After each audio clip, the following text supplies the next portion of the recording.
Today is Monday, Parashat Shofetim. In the parasha of this week, the king, the Jewish king, is commanded to have two Sefer Torahs, to write two Sefer Torahs.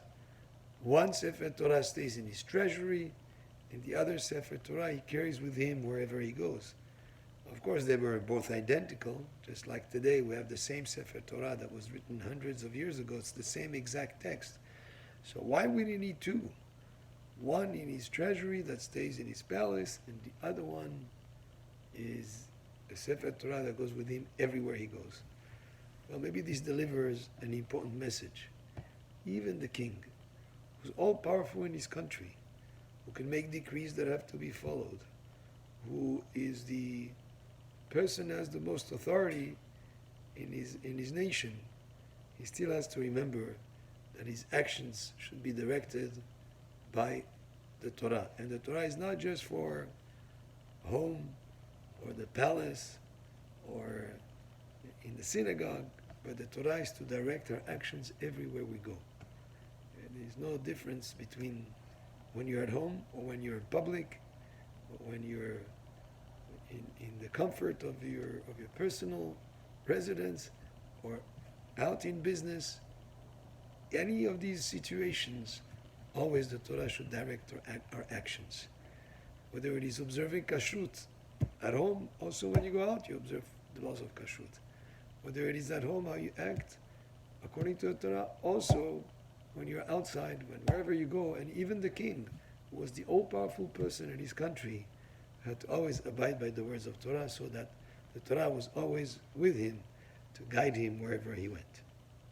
One of the mitzvot in the parasha of this week actually indicates a concept that is very important to keep in mind, even in this, and very much so in this day and age. The mitzvah is when you have to have war with a certain city. And of course you ask to make peace with the city, but if the city doesn't make peace and it's a situation where war is inevitable, then you have to make sure that when you build a ramp to go over the wall around the city, they used to have fortified walls around the city, and the way to conquer a city is you create a ramp to go up on top of that wall.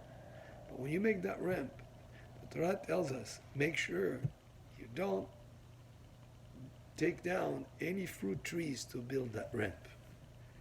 You may use other material, but not fruit-bearing trees, because we're not to destroy what provides us with sustenance. And today we speak sometimes about the ecology, about protecting the environment.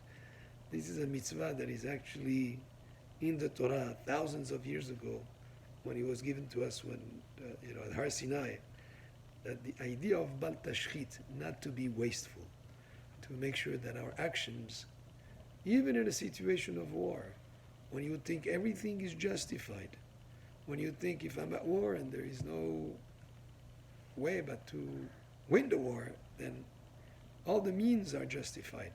No, the Torah says, you may make a ramp, but don't use fruit-bearing trees. Don't use trees that will give you fruit, because you're destroying something that you need, that society needs, that the world needs. And therefore we have to be very protective of the environment and what provides us with sustenance. And as an extension of that, in general, do not be wasteful. Certain things that are useful, don't just throw them away. If something can be fixed, fix it. If you can have an event, and no need to make such a splash where there is so much food left afterwards. And if some food is left, it should be used for those who are needy, but rather than just throw it away. We live in a very, very consumer-oriented society that consumes goods and more sometimes than is necessary, and is wasteful by just looking for the next newest phone, the newest item that is on the market, when actually maybe the one that you have could be used very well. So in general, the idea is not to be wasteful with whatever resources Hashem has granted us. And the parasha of this week indicates to be protective of the environment, even in a situation of war. Be careful not to use the trees that bear fruits to make the ramp. Baruch Adonai le'olam. Amen ve'amen.